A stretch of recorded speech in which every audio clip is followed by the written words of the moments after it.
हो गइल शादी तोहरा ला बाटे कहियो आजादी। ए जीजाजी सुनी ना, चाहे भले हमर हो गइल शादी तोहरा ला बाटे कहियो आजादी। जितना चाहनी पहले चाही हम आजो जीजाजी, जितना चाहनी पहले चाही हम आजो जीजाजी। तो दिल्ली से ले एगो प्लाजो जीजाजी, तो दिल्ली से ले ललका एगो प्लाजो जीजाजी।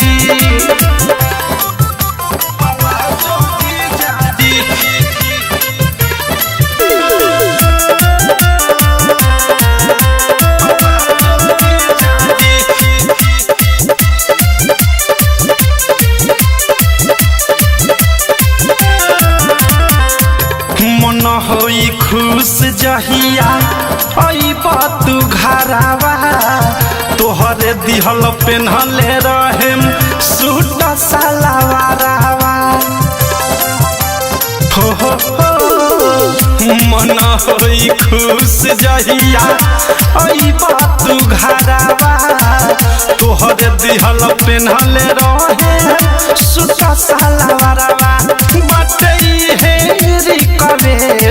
चाही पायल एगो बेस्ट जौन पेन्हाला पाँव में छन छन बाजो जीजाजी, जौन पेन्हाला पाँव में छन छन बाजो जीजाजी। तो दिल्ली से ले ललका एगो प्लाजो जीजाजी, दिल्ली से ले ललका एगो प्लाजो जीजाजी।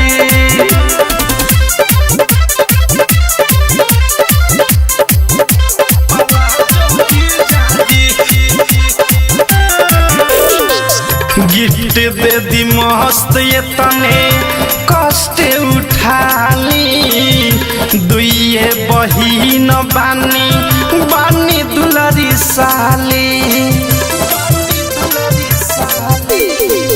गिफ्ट दे दी मस्त ये तने कष्ट उठाली, दुइये बहिन बानी दुलरी साली। सुनी प्रेमी अवधेश संगे नीरमल जोगेश, देख के भौंक जाए अनुराग बजाजो जीजाजी, देख के भौंक जाए अनुराग बजाजो जीजाजी। तो दिल्ली से ले ललका एगो प्लाजो जीजाजी, तो दिल्ली से ले ललका एगो प्लाजो जीजाजी। चाहे भले हमर हो गइल शादी तोहरा ला बाटे कहियो आजादी।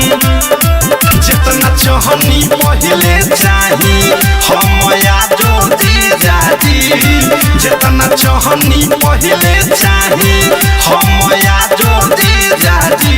तो दिल्ली से ले ललका एगो प्लाजो जीजाजी, तो दिल्ली से ले ललका एगो प्लाजो जीजाजी।